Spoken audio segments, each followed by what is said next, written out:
हर हर महादेव, श्री शिवाय नमस्तुभ्यम। दोस्तों, बच्चों, बड़े जटाधारी शिव मंदिर बड़नगरी पांडा जलगांव में सतगुरु प्रदीप मिश्रा जी की शिव पुराण कथा चल रही है। आज दूसरे दिन की कथा पूर्ण हो चुकी है। आज की कथा में गुरु जी ने जो उपाय बताए हैं या पत्र कथा में शामिल किए हैं, सभी की जानकारी आपको इस वीडियो से मिलने वाली है। ये कथा 5 दिसंबर से 11 दिसंबर तक चलेगी। आज के वीडियो में गुरु जी ने 17 उपाय, पत्र और जो भी उपयोगी जानकारियाँ दी हैं, सभी आपको आज के वीडियो से मिलने वाली हैं। अगर किसी कारणवश आपने आज की कथा नहीं आप देख पाए तो इस वीडियो को देखकर आपको आज की कथा का सार समझ आ जाएगा। चलिए जानते हैं आज दूसरे दिन की कथा की ओर। उससे पहले जो बंधु मेरे चैनल पर नए हैं, जिन्होंने अभी तक चैनल को सब्सक्राइब नहीं करा तो कर लें और पास में बने बेल बटन को दबाना भी ना भूलें, ताकि मेरे आने वाले वीडियो का नोटिफिकेशन सबसे पहले आपको मिले। कथा शुरू होते ही गुरु जी ने कहा कि शिव पुराण कथा सुनने आने वालों को 3 चीज़ें उनकी समाप्त हो जाती हैं। उसमें पहली चीज़ है भूख। जब वो कथा सुनने बैठ जाता है तो उसको अपने आप की होश नहीं रहती, वो कथा में ध्यान लगाए रखता है। पूरी कथा सुनने के बाद ही भोजन या प्रसाद को ग्रहण करता है। दूसरा है भोग।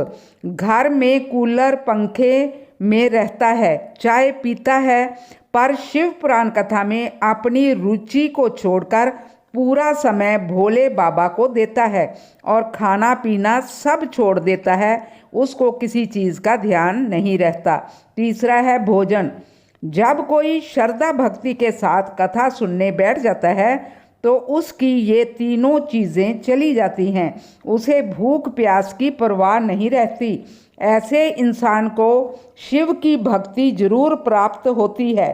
दूसरी जानकारी गुरुजी ने कहा कि सांप ने काटा तो उसका इलाज हो सकता है, कुत्ता काट ले तो उसका भी इलाज हो सकता है, बिच्छू काट ले तो उसका भी इलाज हो सकता है, जानवर काट ले तो उनका इलाज हो सकता है, पर इंसान के काटे का इलाज नहीं।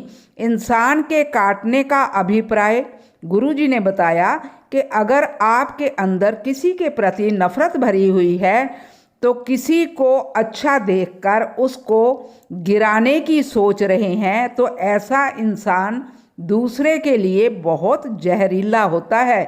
तीसरी जानकारी गुरुजी ने बताया कि ये कथा 11 दिसंबर को पूरी हो जाएगी। अगली कथा अमरावती में 15 दिसंबर अम्बेश्वर शिव पुराण कथा होगी, जिसका समय 1:04 बजे तक रहेगा। चौथी विशेष जानकारी कथा में शकुंतला जी अपना पत्र लेकर आई, जिसमें उन्होंने लिखा कि मेरी शादी को 16 वर्ष हो गए थे। सभी देवी देवताओं के आगे झोली फैलाई पर कहीं से कोई लाभ नहीं हुआ।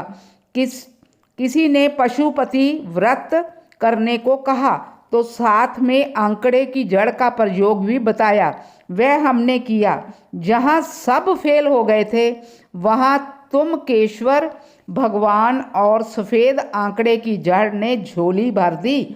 भोलेनाथ की कृपा से मैंने 2 पुत्रों को जन्म दिया। उसी का आभार व्यक्त करने के लिए मैं यहाँ पर आई हूँ। 5वीं विशेष जानकारी कांता जी पत्र लेकर आई, जिसमें उन्होंने लिखा कि शिव पुराण नहीं, साक्षात शिव हैं। जो कथा में बोला जाता है वो शिव जरूर सुनता है। उन्होंने लिखा कि उनका बेटा 22 वर्ष का है, उसको ब्रेन हैमरेज हो गया था।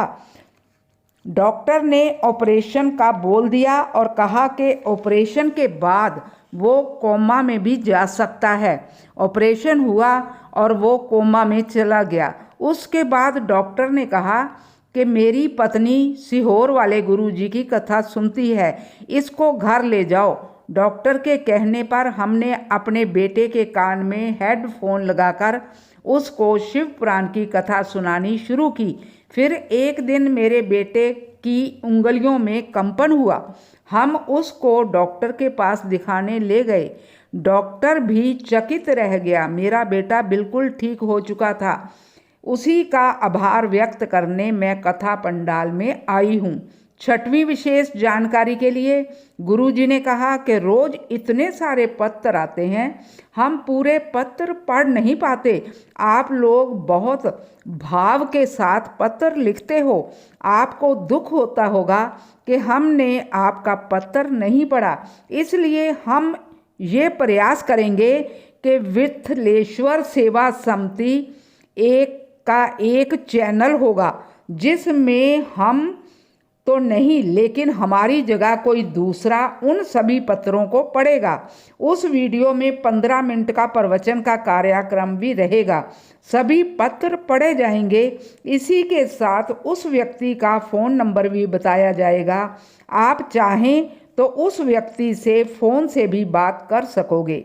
सातवीं जानकारी गुरुजी ने बताया कि पहले भी कहा था, अब भी कह रहे हैं, एक लोटा जल आपको बॉर्डर पर खड़े हुए सैनिकों के लिए भी जरूर चढ़ाना चाहिए। अपने लिए जिए तो क्या जिए, दूसरों के लिए जीना चाहिए। बढ़ते हैं 8वीं जानकारी की ओर। इसमें गुरुजी ने कहा कि हमसे किसी ने बोला था कि गुरुजी आपकी कथा बहुत महंगी होगी। इसके लिए गुरुजी बोले, कथा तो महंगी नहीं होती, पर व्यवस्था करना, पंडाल की व्यवस्था करना, भोजन प्रसादी, इन पर बहुत बड़ा खर्चा हो जाता है। 9वीं जानकारी में गुरुजी बोले, नया साल आने वाला है, पर ये हमेशा नया साल हमारा नया साल नहीं है। हमारा नया साल चैत्र महीने में जब राघव जी का राम जी पैदा हुए थे, वो हमारा नया वर्ष होता है। इस बार 22 जनवरी को अवध राजा हमारी भारत भूमि पर बैठ रहे हैं। अपने घरों को सजा लीजिए, रंगोलियां बनाएं। जैसे राम जी ने वनवास से वापस आने पर दिवाली मनाई थी, उसी प्रकार आपको भी 22 जनवरी के दिन दीपावली मनानी चाहिए। गुरुजी ने कहा, हम भी 22 जनवरी को कोबेश्वर धाम में दिए जलाएंगे और लाइटों से कोबेश्वर धाम को सजाएंगे। गुरुजी बोले, अगर आप अयोध्या नहीं जा सकते तो हम कोबेश्वर धाम में मिलजुल कर जश्न मना सकते हैं और भोलेनाथ की पूजा अर्चना भी करेंगे। 10वीं जानकारी, दीपक जी पत्र लेकर आए। उन्होंने कहा कि लोग कहते हैं कथा पंडाल में कथा सुनने से क्या होता है, श्री शिवाय नमस्तुभ्यम बोलने से क्या होता है, कथा के बाद वहाँ की रज को माथे पर लगाने से क्या होता है। वो बोले, मेरा भाई 2 वर्षों से सरकारी नौकरी का प्रयास कर रहा था, पर उसकी नौकरी नहीं लग रही थी। मैंने उसे कथा पंडाल में जाकर सेवा करने के लिए कहा और साथ में कहा कि पंडाल में किसी कोने में बैठकर कथा भी जरूर सुनना। जब गुरुजी ने कथा के बीच में श्री शिवाय नमस्तुभ्यम बुलवाया था तो मेरे भाई ने भी मंत्र जाप करा और उसके तुरंत बाद मेरे भाई के लिए फ़ोन आ गया कि 1 वर्ष पहले मेरे भाई ने जो एग्ज़ाम दिया था उसमें उसका चयन हो गया है। उसी का आभार व्यक्त करने हम लोग आज कथा में आए हैं। बढ़ते हैं 11वीं जानकारी की ओर। स्वाति जी पत्र लेकर आई जिसमें उन्होंने लिखा कि 2022 में उसके शरीर में गठान हो गई थी। डॉक्टर को दिखाने गई तो चेकअप कराने पर पता चला कि शरीर में बहुत सारी गठानें हैं। डॉक्टर ने कहा कि गले की गठान बड़ी है, इसको निकाल कर जांच के लिए भेजना पड़ेगा। जांच में पता चला कि 4th स्टेज का ब्लड कैंसर हो गया है। तभी किसी पड़ोसन ने शिव मंदिर जाने को कहा, बाबा से प्रार्थना करने को कहा, शिवलिंग पर चढ़ी बेलपत्र को खाने और जल का आचमन करने को कहा। मैंने कोबेश्वर धाम से किसी से अपने घर वाले को भेजकर रुद्राक्ष मंगवा लिया। उस रुद्राक्ष को पानी में डालते उस जल को शिवलिंग पर चढ़ाकर पीना शुरू किया। दूसरी बार जांच करवाने गए तो डॉक्टर ने कहा कि आपको ब्लड कैंसर नहीं है। उसी का आभार व्यक्त करने मैं कथा पंडाल में आई हूँ। आगे बढ़ते हैं 12वीं जानकारी की ओर। स्वाति जी पत्र लेकर आई जिसमें उसने लिखा कि मुझे ब्रेन की बहुत बड़ी बीमारी थी, बहुत बड़ी प्रॉब्लम थी। डॉक्टर के अनुसार बड़ी बीमारी थी। मैंने शिवलिंग पर चढ़ा जल पीना शुरू किया और किडनी ने कार्य करना शुरू कर दिया। अब मैं पूरे तरीके से ठीक हूँ और आभार व्यक्त करने के लिए कथा पंडाल में आई हूँ। 13वीं जानकारी की ओर। गुरुजी ने रात को सोने से पहले 5 बार श्री शिवाय नमस्तुभ्यम का जाप करने को कहा और सुबह उठकर भी मंत्र का जाप करना चाहिए। गुरुजी ने कहा कि अगर आप बेलपत्री के वृक्ष के नीचे भूलवश भी श्री शिवाय नमस्तुभ्यम या ओम नमः शिवाय या फिर नमः शिवाय का जाप करते हो तो समझ लेना है कि आप 12 ज्योतिर्लिंगों के सामने बैठकर जाप कर रहे हो। बढ़ते हैं 14वीं जानकारी की ओर। आज की विशेष जानकारी महिलाओं के लिए, स्त्रियों के लिए, कन्याओं के लिए। गुरुजी ने बताया कि अगर आप भोलेनाथ का मंत्र जाप करना चाहते हो तो आपको मंत्र ओम से शुरू नहीं करना। आपको बोलना है नमः शिवाय ओम नमः शिवाय श्री शिवाय ओम नमः शिवाय। पहले नमः शिवाय फिर ओम नमः शिवाय ऐसे बोलना है, ओम से शुरू नहीं करना। गुरुजी ने बताया कि पुरुष लोग ओम नमः शिवाय बोल सकते हैं, पर अगर आपको कुछ समझ में नहीं आ रहा तो आप इसकी बजाय श्री शिवाय नमस्तुभ्यम का जाप कर सकते हो। बढ़ते हैं 15वीं जानकारी की ओर। गुरुजी ने कहा जब आप बेलपत्र को शिवलिंग पर अर्पित करते हुए श्री शिवाय नमस्तुभ्यम या ओम नमः शिवाय बोलते हुए अर्पित करते हो तो आपको 1000 बेलपत्र चढ़ाने का फल मिल जाता है। इसलिए मंत्र बोलते हुए बेलपत्र चढ़ाना चाहिए। बढ़ते हैं आज की 16वीं जानकारी के ओर। वैष्णवी जी ने पत्र में बताया कि मेरी बेटी को ब्रेन ट्यूमर हो गया था। डॉक्टर उसके सिर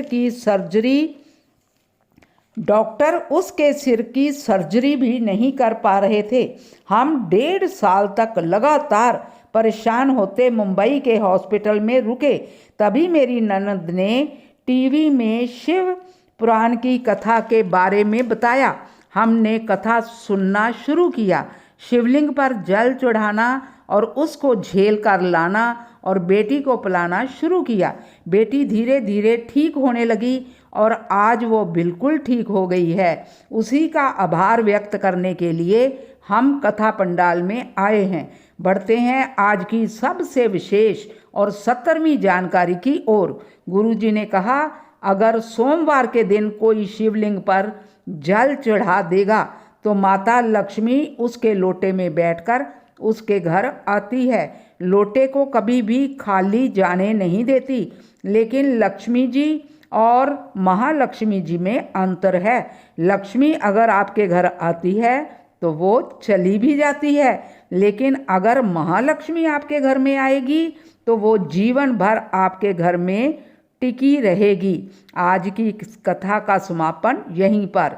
श्री शिवाय नमस्तुभ्यम।